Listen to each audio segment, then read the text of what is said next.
Sejam bem-vindos a mais um episódio do Momento Saúde Naval. Hoje o tema do nosso podcast é o Covid-19, o novo coronavírus.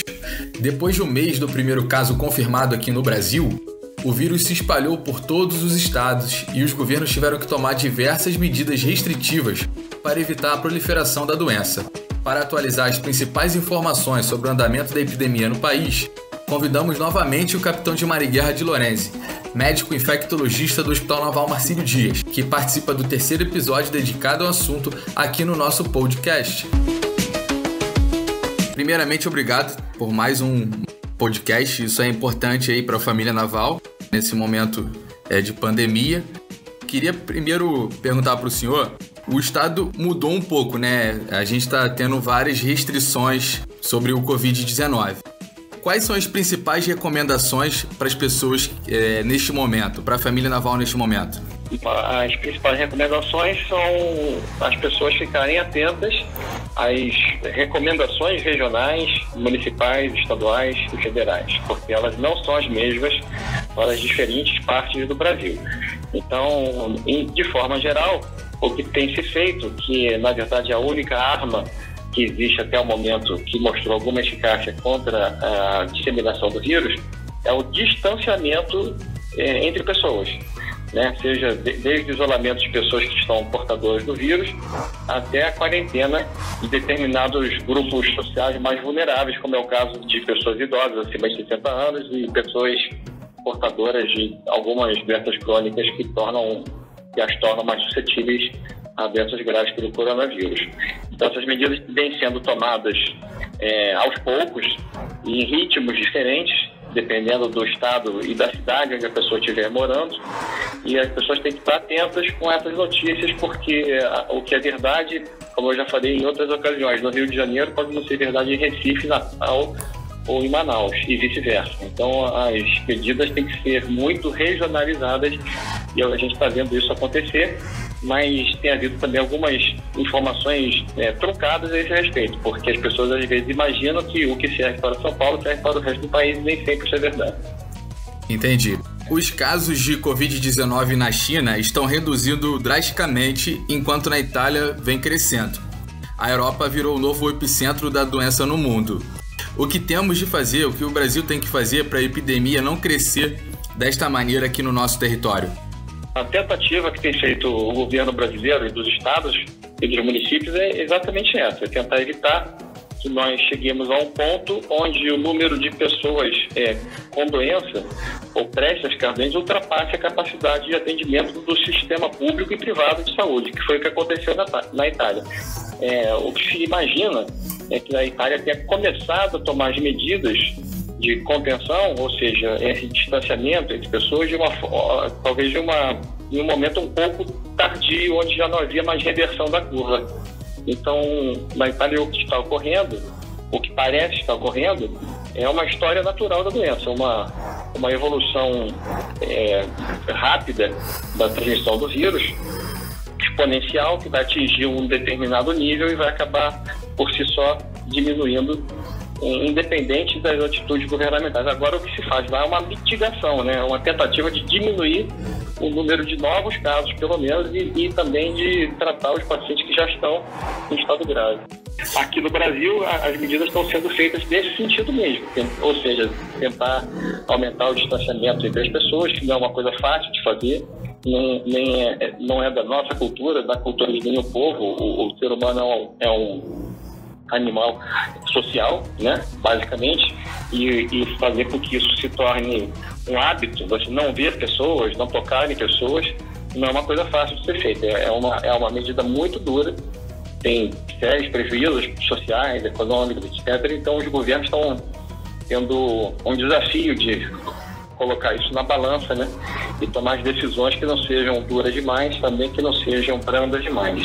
Eu acredito, as pessoas não devem fazer raciocínios simplistas, tipo, governos priorizam a economia e não a saúde, ou alguma coisa nesse sentido, porque obviamente quando os governos falam em economia, não é pensando em dinheiro, né? É pensando em recursos que serão aplicados exatamente na saúde. Então, esse raciocínio não pode ser muito simplista, existe acho que uma tendência da imprensa em geral de colocar isso dessa forma, né?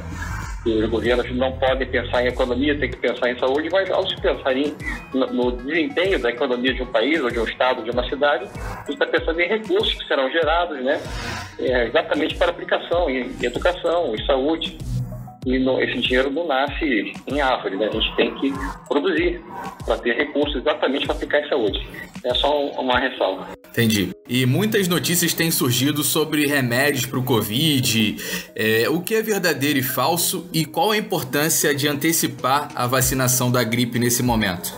Em relação ao medicamento, tem muitas notícias, né? Algumas de boa qualidade, algumas exageradas, mas há vários medicamentos que realmente estão sendo testados e há esperança real de que algumas desses tratamentos, de combinações de tratamentos, podem ter efeito realmente a ponto de diminuir a gravidade da doença.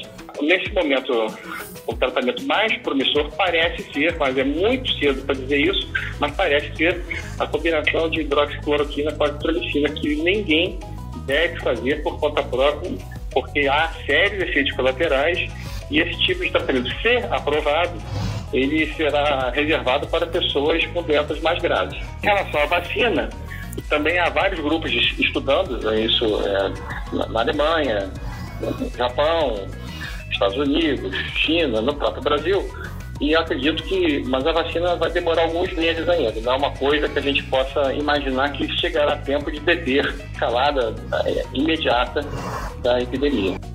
E qual a importância da antecipação da campanha de vacinação de gripe? Em relação à campanha de vacinação para a gripe, a importância é exatamente evitar que exista uma interposição, né, uma sobreposição de vírus circulando ao mesmo tempo. Então, a campanha visa especificamente reduzir a transmissão do vírus da influenza. Então, a vacina é feita de 3 subtipos, né, 2 da influenza A e 1 da influenza B, e que são os mais comuns que estariam circulando nesse momento. Então, a antecipação da vacina foi uma medida muito bem feita pelo governo, né, e visa exatamente diminuir a chance das pessoas terem influenza, né, para não terem ao mesmo tempo influenza e coronavírus, ou também não haver uma confusão de diagnóstico, né? Uma vez que a pessoa é vacinada para influenza, se ela vier a apresentar algum sintoma gripal, torna-se mais provável o diagnóstico de Covid-19. Então, isso também vai facilitar, digamos assim, o diagnóstico epidemiológico das autoridades de saúde.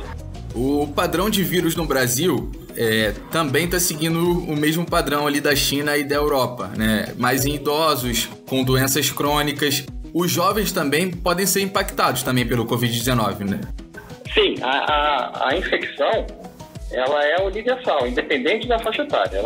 Todos os seres humanos, independente da idade, estão sujeitos à infecção pelo Covid-19, tendo em vista que trata de um vírus novo. Ninguém teve contato com esse vírus ainda, a não ser as pessoas que já tiveram doença até agora. Mas a manifestação clínica que as pessoas vão ter que são diferentes nas diversas faixas etárias, né? As crianças, em geral, têm uma doença muito benigna, ou até assintomática, despercebida, a doença, até as pessoas mais idosas ou mais jovens com comorbidades, né, com doenças crônicas. Entendi. Neste momento de apreensão em todo o mundo, com a pandemia do Covid, há algum ponto positivo a se destacar? Sempre há, né? Eu acho que ninguém esperava, né? A gente foi dormir com o mundo normal e acordamos com um mundo onde a gente se abraçar passa a ser uma coisa ruim, passa a ser uma coisa nociva, né? Visitar os pais, os avós, passa a ser, às vezes, até uma demonstração de que não se preocupa com eles, exatamente o oposto do que a gente culturalmente está habituado. Então, eu acho que sim, acho que é muito importante a gente, nessa questão dessa pandemia, revemos alguns conceitos humanos mesmo, né? Que a gente tem que aproveitar realmente cada momento da vida, sem querer parecer nenhum filósofo aqui, até porque eu não tenho nenhuma predisponência para isso, né? Não é exatamente o meu perfil, mas assim, acho que sim, acho que do ponto de vista científico também, a gente vai ter muito aprendizado em relação à interferência que o ser humano tem com a natureza, o risco que isso ocorre. Quando a gente tem uma interferência excessiva com a natureza, a gente invade determinadas áreas onde normalmente não deveríamos invadir, a natureza meio que cobra um preço, né? Meio que cobra um preço, esse preço ele costuma ser caro, que é o que a gente está vendo agora. Então, isso traz para a população humana determinados patógenos que podem ser simplesmente transmitidos depois entre seres humanos, que é exatamente o que a gente está vendo agora, e de uma forma simplesmente imprevisível. Felizmente, esse vírus, embora esteja circulando com muita velocidade, ele não é tão patogênico em termos de letalidade como poderia ser. Poderia estar vivendo uma catástrofe muito maior. Mas então acho que isso fica como legado, a gente quer respeitar os limites do ser humano, da intervenção humana na natureza. Isso eu acho que talvez seja o principal legado aí, que a gente aproveite mais, sempre que possível, a companhia de nossos familiares e amigos. Muito obrigado pela participação do senhor, comandante, em mais um podcast Momento Saúde Naval. Estou à disposição, é um prazer estar no podcast do Saúde Naval. Espero ter ajudado de alguma forma. Boa noite a todos os ouvintes. Acompanhe todos os episódios do Momento Saúde Naval no nosso site. Acesse www.saudenaval.mar.mil.br e aguarde que em breve divulgaremos os próximos áudios.